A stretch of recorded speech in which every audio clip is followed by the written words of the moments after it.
एक बड़ी गजब की बात बाबर अपनी बुक में लिखता है। बाबर की बुक का नाम है बाबरनामा। क्या नाम है? बाबरनामा में बाबर इस युद्ध को बाबरनामा वास्तव में डायरी है, वो दिल्ली का लिखता है, आज ये आज ये, इस प्रकार की बातें उसके अंदर, रूटीन सा लिखता है वो अपना उसके अंदर। तो बाबरनामा में बाबर लिखता है कि मैं जब काबुल में था, मैं कहां पे था, एक दिन सांगा के कुछ आदमी मेरे पास आए। किसके आदमी? और उन्होंने आगे कहा कि बाबर तो हमारा भाई है, तो हमारी सहायता कर, इंडिया पर अटैक कर, इब्राहिम लोदी को मार दे। मैंने पूछा कि भाई क्यों मार रहे हैं इब्राहिम लोदी को? तो सांगा के आदमियों ने कहा इब्राहिम लोदी हमें परेशान करता रहता है, हमारी अकेले की इब्राहिम लोदी के खिलाफ पार नहीं पड़ रहे, इसलिए तू आ। इसलिए बाबर कहता है कि मेरे को भारत में किसने बुलाया? सांगा। पर वो कहता है मैं सांगा के बुलाने पर भारत आया, लेकिन पानीपत के पहले युद्ध में जब मैं इब्राहिम लोदी के खिलाफ लड़ रहा था तब सांगा ने मेरी कोई सहायता, मैं इनको सबक सिखाना चाहता हूं। पर यह बाबर की साफ झूठी बात है, क्योंकि पहली बात तो यह है कि बाबर को भारत में बुलाने वाला सांगा नहीं था, दौलत खान लोदी और आलम खान लोदी थे। दूसरी बात, इब्राहिम लोदी के लिए सांगा कम से कम नहीं बुलाएगा। लप्पू सा इब्राहिम लोदी है, उसने 2 बार टिकाया था उसको खातोली में। और मैं ना कई बार जब सोचता हूं तब मुझे लगता है कि यार सांगा कितना गजब राजा था। बाड़ी कहां पड़ता है? धौलपुर। कहां पड़ता है? आप में से मेवाड़ के कौन कौन लोग हैं? खूब सारे लोग। आप में से कितने जिन्होंने कभी धौलपुर गए हो? इस ट्रांसपोर्टेशन और कम्युनिकेशन में भी मेवाड़ वालों ने धौलपुर नहीं देखा, धौलपुर वालों ने मेवाड़ नहीं देखा। लेना देना ही नहीं है। धौलपुर के कौन कौन है आप में से? आगरा कितना पड़ता है आपसे? 40 किलोमीटर ना, 40-50 किलोमीटर। लोदियों की राजधानी है आगरा। लोदियों की राजधानी कौन सी है? मतलब इब्राहिम लोदी कहां का राजा है? आगरा। सांगा चित्तौड़ से बाड़ी जाता है, इब्राहिम लोदी को कूटता है। इसका मतलब है आपको कोई घर में घुस के मार रहा है। कितना साम्राज्यवादी राजा है यार। वो बयाना पर कब्जा किए बेटा। बयाना आगरा के पास है, वो खुद चित्तौड़ का है।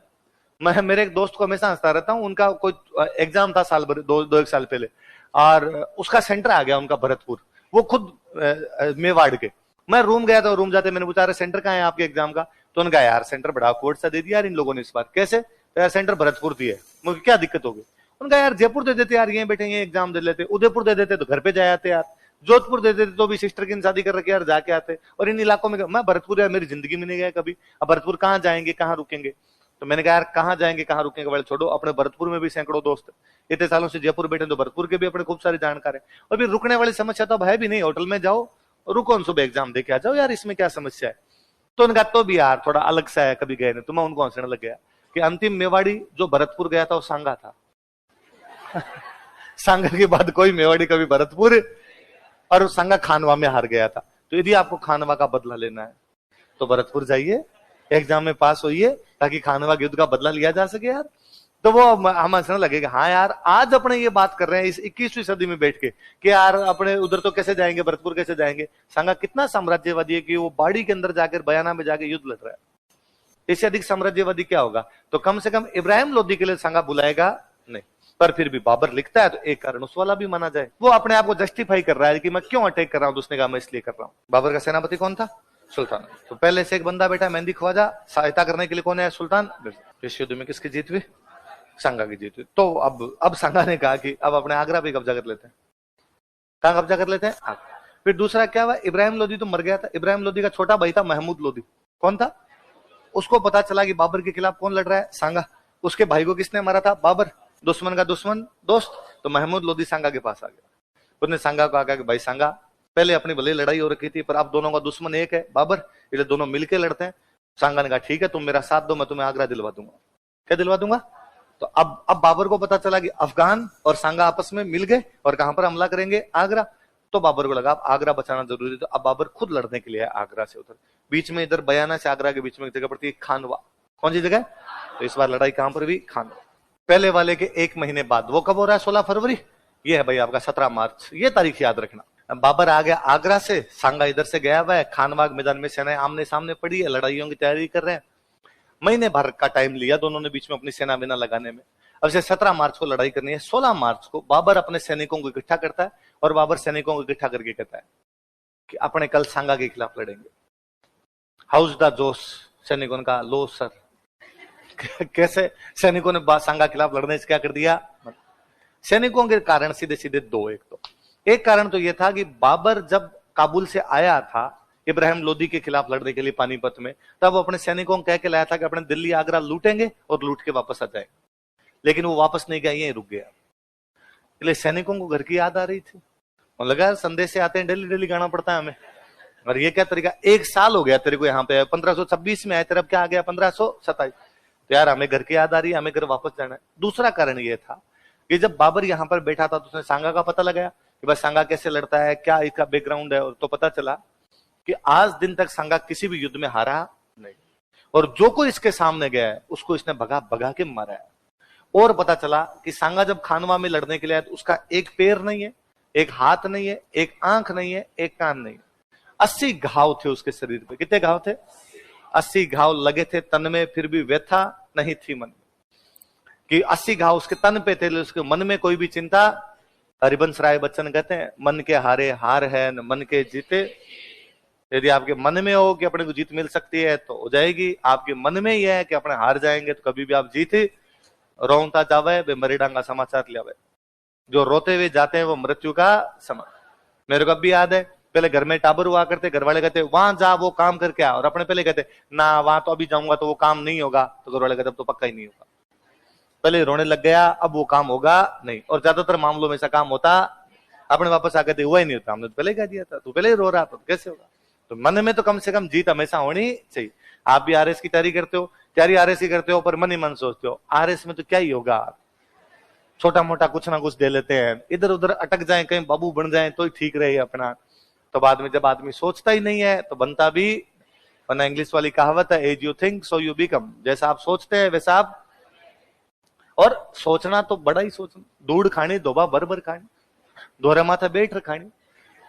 भाई मन के लड्डू कम क्यों, मन के लड्डू फीके क्यों, फीके क्यों, तो फीके नहीं तो कम क्यों, ऐसा कुछ है कि भाई लड्डू ही खाने, मन के लड्डू ही खाने तो मीठे ही खाने, और ज्यादा खाने कम क्यों खाने भाई साहब, वो बात तो वो क्यों वो बात। तो बाबर के सैनिकों ने जब पता लगाया सांगा के बारे में, पता चला यार ये आदमी बड़ा खतरनाक है, तो बाबर के सैनिकों ने बाबर को कहा कि बाबर तू कह रहा है कि यार तुम्हारा जोश कैसा है, इस आदमी को देखे जोश ठंडा पड़ जाता है, जिसके हाथ नहीं, पैर नहीं, आंख नहीं, कान नहीं, फिर भी लड़ने के लिए आ रहा है, मिनक तो नहीं है, डाकी है, और इसके खिलाफ क्या लड़े, इसके पास खोने के लिए है क्या, इसमें तेरा घाटा इसका, अपने मरमुरा जाएंगे सारे के सारे। और बाबर ने कहा नहीं नहीं ये बात नहीं, हम मुगल है और हम इसके खिलाफ लड़ेंगे तो हम पक्का जीत सकते हैं। उसने कहा फालतू की पंचायती मत कर, 1 महीने पहले इन मेहंदी ख्वाजा को और सुल्तान मिर्जा को इनका वीडियो पड़ा, धोतियां खोल ली थी। मेहंदी ख्वाजा सुल्तान मिर्जा ने कहा कि वीडियो डिलीट करवा दो प्लीज, ये कोई तरीका नहीं होता है ऐसे। तो कहा यार इस आदमी से क्या लड़ा जाए, तो बाबर को लगा खेल खत्म कर दिया यार।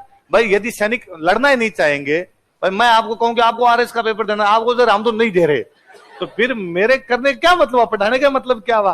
तो भाई बाबर ने लगा यार सैनिक नहीं लड़ेंगे तो करेंगे क्या। तो बाबर थोड़ा उनमें जोश भरता है, और बाबर कहता है कि तुम्हें क्या लगता है कि बाबर खुद के लिए लड़ता है, उनका लगता नहीं है, कर रहा है तू, ऐसा तेरी पंचायती हमारी इसके अंदर कुछ ही नहीं है। तुम्हें क्या लगता है बाबर साम्राज्य विस्तार के लिए लड़ता है? हाँ।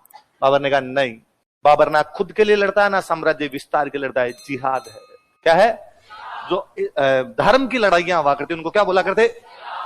बाबर ने कहा ये जिहाद, और मेरे को अल्लाह ताला ने फरमाया है कि दुनिया के इस छोर से लेके उस छोर तक मैं इस्लाम की पताका लहरा दूं। मैं धर्म की लड़ाई लड़ रहा हूं, मजहब की लड़ाई लड़ रहा हूं, मैं जिहाद कर रहा हूं। यदि मैं जिंदा रहा तो मैं गाजी बन जाऊंगा। क्या बन जाऊंगा? जो धर्म की लड़ाइयां करते उनको क्या बोलते? और मर भी गया तो मैं शहीद कहलाऊंगा, सारे लोग मेरा सम्मान करेंगे, जन्नत जाऊंगा मैं। और तुम लड़ना चाहते हो लड़ो, नहीं भी लड़ना चाहते तो मैं अकेला लड़ूंगा। थोड़ी जिहाद की, इस्लाम की, मजहब की, धर्म की बातें की तो थोड़े लोगों में रोंगटे वोंगटे से आए। और एक आधे फौजी साहब कोई शाणे थे, फौजी साहब खड़े हुए, Babar hold hold bro hold, एक बात बता, तेरे मुंह से अल्लाह की, इस्लाम की बातें शोभा नहीं देती, दारूड़ी है, पूरे दिन दारू पीता। बाबर ढंग का दारूड़ी था, सारे दिन दारू पिया करता हूं। कहा इस्लाम में ये भी लिखा हुआ है, अल्लाह ताला ये भी फरमाते हैं कि शराब पीना हराम है, और तेरे हाथ में अब भी गिलास है। तो बाबर ने गिलास में कहा, बाबर ने कहा बाबर कसम खाता है आज के बाद शराब के हाथ। मुगलों में 2 बादशाह ऐसे हुए जो ढंग के दारूड़ी हुए थे, एक तो बाबर, एक जहांगीर। कौन कौन? दोनों ने आत्मकथाएं लिखी है। दोनों ने क्या लिखी है? पीने के बाद ये आदमी बता सकता है खुद की बातें। यूं भाई साहब आप पूछ रहे तो आदमी दबाता ना, अच्छाइयां बुराइयां दोनों होती है। और जहांगीर तो इतना प्यारा आदमी था बापड़ा दारू वाले मामले में, वो लिखता है कि मैं दिन में 14 पेक और शाम को 6 पेक लेता हूं। उसने पेक संख्या बताई है। वो ये तक लिखता है कि पहले मैं नहीं पीता था, पर एक बार मैं शिकार खेलने गया, वहां पर बहुत भयंकर थक गया था, वहां पर कुछ राजस्थान के लोग मेरे साथ थे और उन्होंने मेरे कागजात एक लेके देखो तो तराटी नहीं आ जाए तो देख लेना। और वो लेने के बाद मुझे खूब अच्छा फील हुआ। उसके बाद मैं 14 लेता हूं, दिन में 6 लेता हूं। तो जहांगीर के टाइम में तो राज उसकी रानी करती थी नूरजहां। जहांगीर शासन संभालता ही नहीं था, राज ही कौन संभालती थी? नूरजहां। तो जहांगीर का खुद का स्टेटमेंट है कि 1 बोतल शराब होवे, आधा किलो कबाब होवे। 1 बोतल क्या मिल जाए? शराब। आधा किलो क्या मिल जाए? 1 बोतल शराब होवे, आधा किलो कबाब होवे, राज नूरजहां दा होवे, पावे खराब होवे, पावे खराब होवे, पावे खराब होवे। नूरजहां राज करती रहे, भले ही वो अच्छा करे भले ही बुरा, उससे लेना देना नहीं। 1 बोतल शराब दीजिए, आधा किलो कबाब दीजिए, राज किसका होना चाहिए? और जहांगीर को इसके अलावा कुछ भी चाहिए नहीं। तो दोनों ढंग के दारूड़ी थे एकदम। तो बाबरनामा पढ़ी, बाबर की किताब है बाबरनामा, पहले दिलीप सर के पास ऑफिस में पढ़ रही थी, तो मेरे उसके कुछ पन्ने पड़े हुए।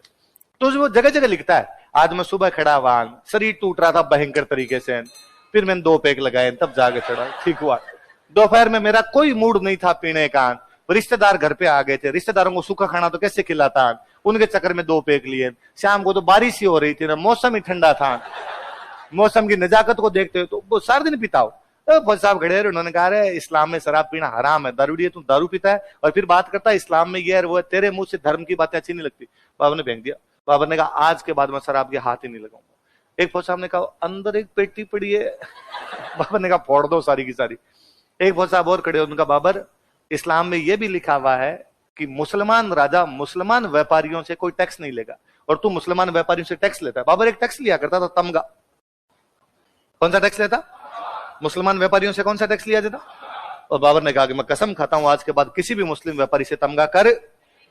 अब थोड़ा लोगों को लगा कि हाँ यार अब थोड़ी बात ठीक। अब हाउस दा दोस्त साहब ने कहा हाई सर। कोई पूछेगा बाबर कौन से युद्ध को जिहाद घोषित कर देता है? खानवा। वो क्या नहीं पीने की सौगने खाता है? शराब। वो कौन सा कर हटा देता है? तमगा। ये किससे लिया जाता था? मुस्लिम व्यापारी। किससे लिया जाता? अब ये युद्ध के कारण भाई, अब भाई युद्ध शुरू हुआ इनके बीच में। अपने युद्धों का तरीका ये होता है भाई, इधर सेना खड़ी है आपकी बाबर की,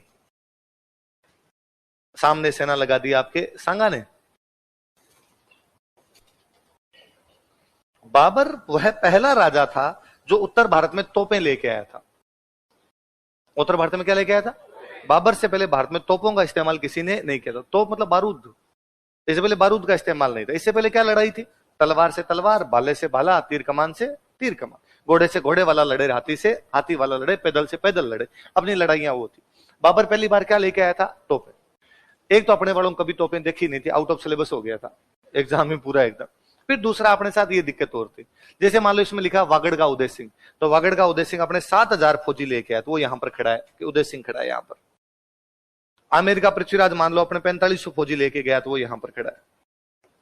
यहाँ पर बीच में एकदम सांगा खड़ा है, उसके साथ में यहाँ मालदेव खड़ा है, यहाँ पे अखिराज देवड़ा खड़ा है, यहाँ पे मान लो चंदेरी का मेदिन राय खड़ा है, हसन खान मेवाती खड़ा है, देवलिया वाला बाग सिंह खड़ा है। सब लोग अपने अपने सेनाएं लेके खड़े हैं। शुरुआत में लड़ाई शुरू हुई, यहाँ मान लो रतन सिंह चुंडावत हरावल के अंदर खड़ा है। लड़ाई शुरू हुई, तोपें आने लगी, तोपों से सैनिक मरने लगे। पता ही नहीं था यार तोपों से कैसे युद्ध किया जाता। घोड़ा आया साथ में 50-60 को उड़ा के चला गया। इनको ये तो समझ में नहीं आ रहा था ये कैसे होगी सब चीजें एकदम। जब ये तोपों से सामने वाले मरने लगे तो एक दिक्कत आई कि मान लो यहाँ पे अमीर वाला पृथ्वीराज खड़ा है और वो तोप का घोड़ा मर गया। अपने ये भी था कि सारे राजा खुद युद्ध में भाग लिया करते, पृथ्वीराज मर गया तो मान लो पृथ्वीराज 4500 आदमी लेके गया। यदि पृथ्वीराज मर गया तो उसके 4500 सैनिक अब लड़ाई नहीं करेंगे।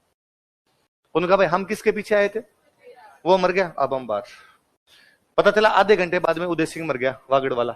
इसके साथ में 7000 आदमी आए थे, उन मान लो 1000 तो मर गए, 6000 बचे। वो अब 6000 लड़ाई नहीं करे, वो बाहर। तोपों की वजह से सेनापति जब मरने लगे तो सेना बाहर निकलने लग गई। अपने यहाँ पे एक समस्या थी, अपने ज्यादातर लड़ाई हाथियों की थी, हाथियों से लड़ा करते थे। हाथियों ने जब तोपों के गोले सुने वो पागल हो गए। उन्होंने भी तो बेचारों ने तोपें नहीं देख रखी थी, धमाके होने शुरू हुए, इसलिए हाथी भागने लगे।